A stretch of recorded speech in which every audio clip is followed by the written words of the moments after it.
Good afternoon and thanks for joining us right here on Midday Kentucky. How are we all? Doing great. How are you? I am fantastic, up and ready to go. Yes, you are. Yeah, what about you, dear? I'm up and ready to go. You're up and ready to go as well. She is. I'm glad by noon.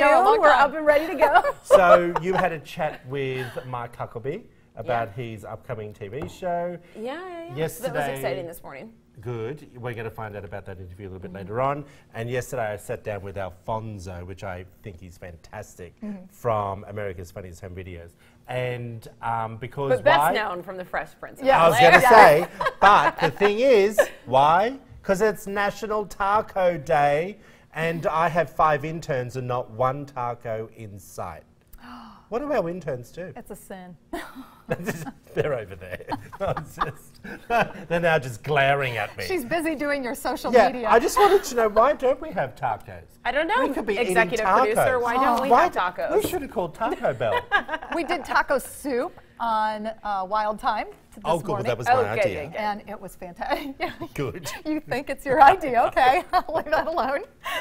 Okay, well, we need to just move along with the community announcement to begin with. Yeah, we just wanted to let everyone know that there's going to be a candlelight vigil tonight in Lexington for the victims of that shooting in Las Vegas. Mayor Jim Gray will be there at this vigil. It's to honor and remember the victims. So it's happening at 6:30 at Triangle Park. That's off West Main Street. We know the fountains at Triangle Park. Those will be lit up in red, white, and blue. Of course, the mayor will be there, happening at 6:30. Yeah, Wow. I think it's an important thing to go along I think so to. too. Okay, so we're ready to kick this off? All right, let's do it. Okay, children's vaccinations is a very hot topic with parents nowadays, yeah? Yes, it is. But listen to this. When it comes to getting her son up to date on vaccinations, Michigan mother Rebecca Bredrow says she would rather go to jail because of her personal choice to stand up for what she believes. Now, by law, parents are allowed to delay or skip a vaccine due to religious, personal, and medical exemptions in the state of Michigan and 16 others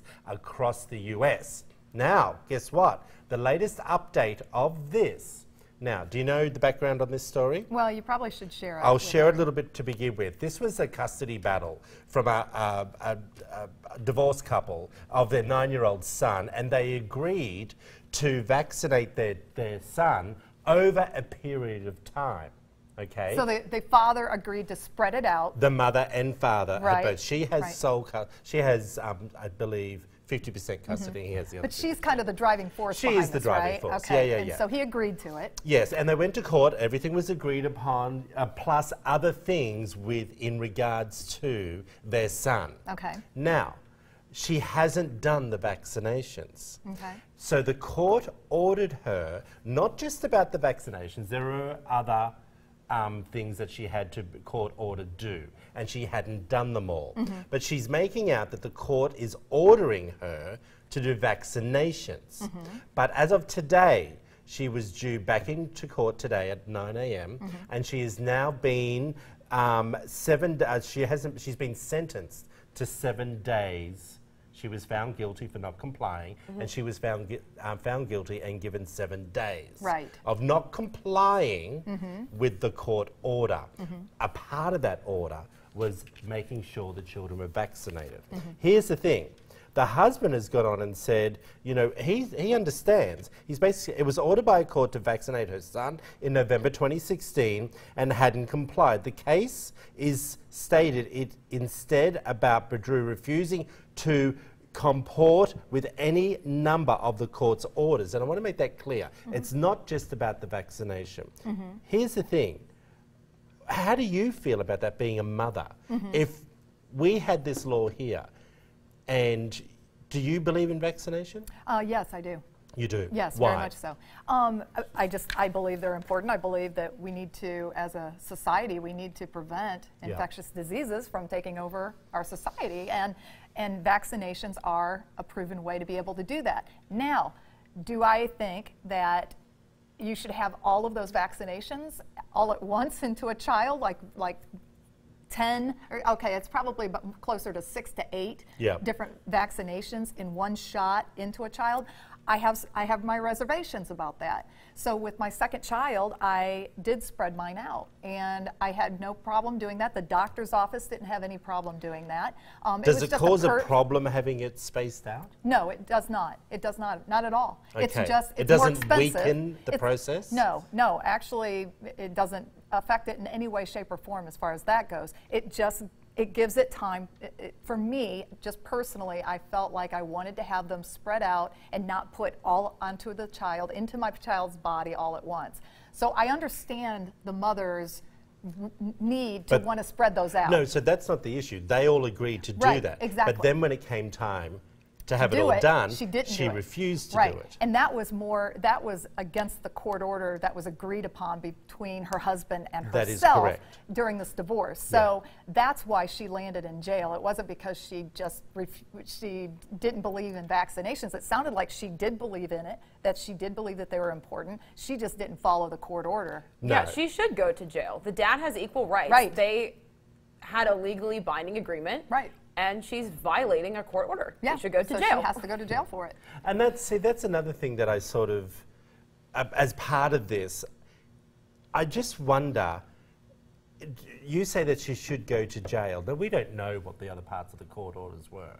Well, I just mean in general. That's why it doesn't matter, I guess, is what I'm saying, whether it's the vaccine or it's that you have to pay the child support. If you have a legally binding court order and you violate it, no one is above the law. You are violating it no matter what those other things were. And what I was because we all know that, most of men, the fathers are normally having to support the children after they're divorced. What is it? Child support, I should say. That's the majority of the cases. And if they don't pay, they are in breach of their court orders as well, aren't they? Yes. So they go to jail for not paying? Is that? They can. They can take the money from their current job. I mean, there's ways that they can try to get the money, but eventually if they don't, if they go to jail. Well, there was a little bit of conversation on social media saying, well, you shouldn't do this to a mother.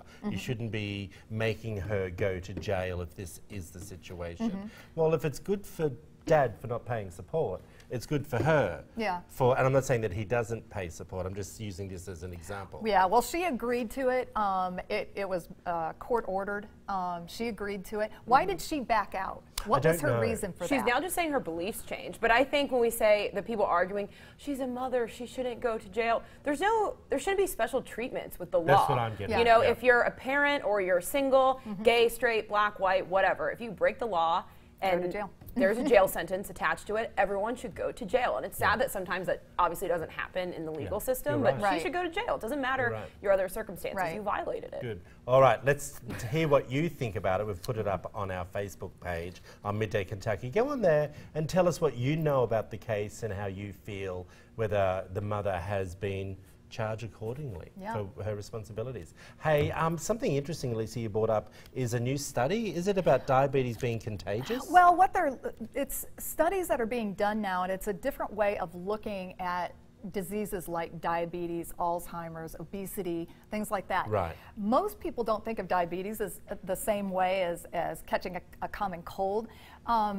But a cold can be spread from person to person, and scientists are now finding evidence that you may be able to catch lifestyle disorders such as diabetes, Alzheimer's, and joint pain from other people.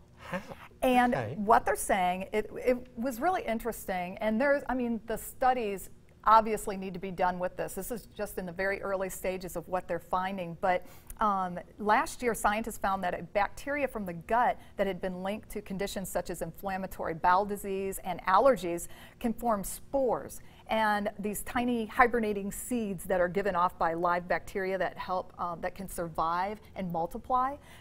Research that was published in the journal Nature showed that these spores can survive in open air and could potentially infect other people. From diabetes, though? Yes. And isn't diabetes a diet issue? Well, and that's what it's always been. No, it is not. It is not exactly. Always.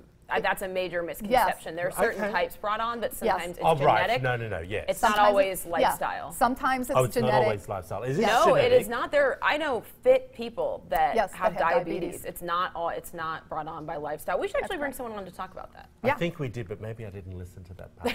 But I mean, that's why it's good to have these conversations. Because Diabetes Month is the month of November. So let's do something about that. So it's interesting. More research has to be done, but it's now looking at these diseases in a totally different way now because of these, because of this type of way of catching things. Like, for instance, they said also, could you possibly catch diabetes from eating meat? This is a whole other issue that was brought up too. Because, and what they did, I know, it's really Now strange. you're going to be telling us it's all about mad cow disease.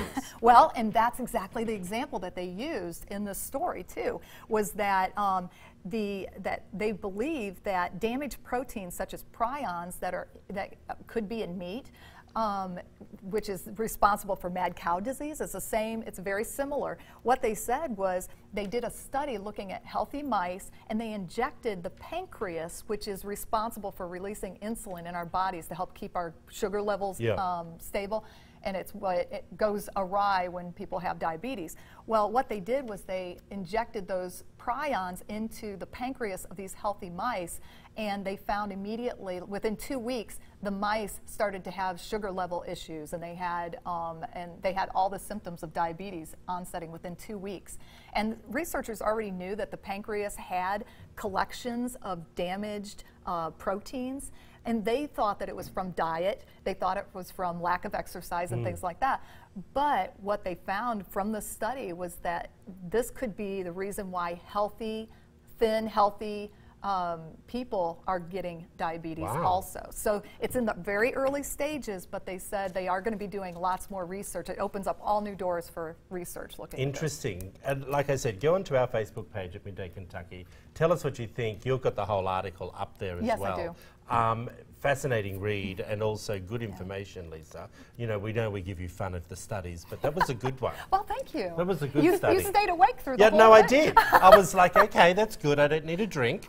That was a good one. Okay. Now we're talking a little bit about, Katie, types of love. Do you love us? No. One of you. Thank you, Katie. I love you too. Well, and that's something that this blog post was talking about. Is the word love thrown around too casually? When you say you love someone, do you feel that you actually love them? And should you only use it romantically? Should you tell your friends? And when you use it all the time, does it kind of lose its meaning? So that's my first question. Do you like romantic partners? Do you wait a long time till you would say you love them? And at what point is it love? I believe in love at first sight. Yeah. So I'm happy to tell you I love you on the next day.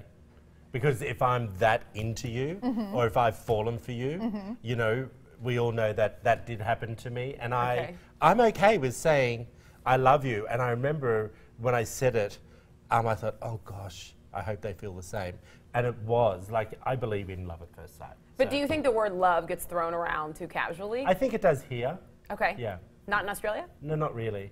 We're a little bit more hard. Well, this was interesting. This blog post was just talking about love being thrown around so quickly, and there's not really a way to define the different levels of love. And she was talking back to the ancient Greeks, and they had 3 different types of love. First, there is the eros, and they say that's that white, hot passion. Isn't that meat? But I would say that's your... Or is that euros? Is that a sandwich? Isn't that the sandwich? I don't know. I think that has a G in it. Well, anyway, the word up on your screen means the hot passion you feel. Or, hey, who edited that out? Early it's the white hot passion, not just passion. Okay. So I would say that's the type of love you're describing, Troy. Let's go to the next one.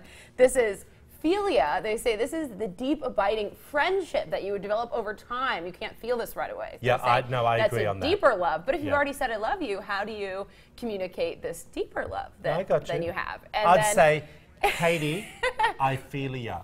I feel you. I feel you. Well, we'll see if one day. That's a bit of a problem. If we get it. If I say it with a Greek accent, it might be better. Well, before we end this last one, this is agape. This is, they say, the most important part of love, the deepest love. This is the charitable love that you'll feel for someone when they make mistakes and your love overpowers it and you realize you can forgive them. That's the love Doug has for me. Oh, really? All my horrible mistakes. He's like, I love you. No, he's a agape you. Agape you. I feel you. Can we put these down? Can we put these down from now on? Okay, yes, Yeah, we should. and put them up on the wall in our midday Kentucky.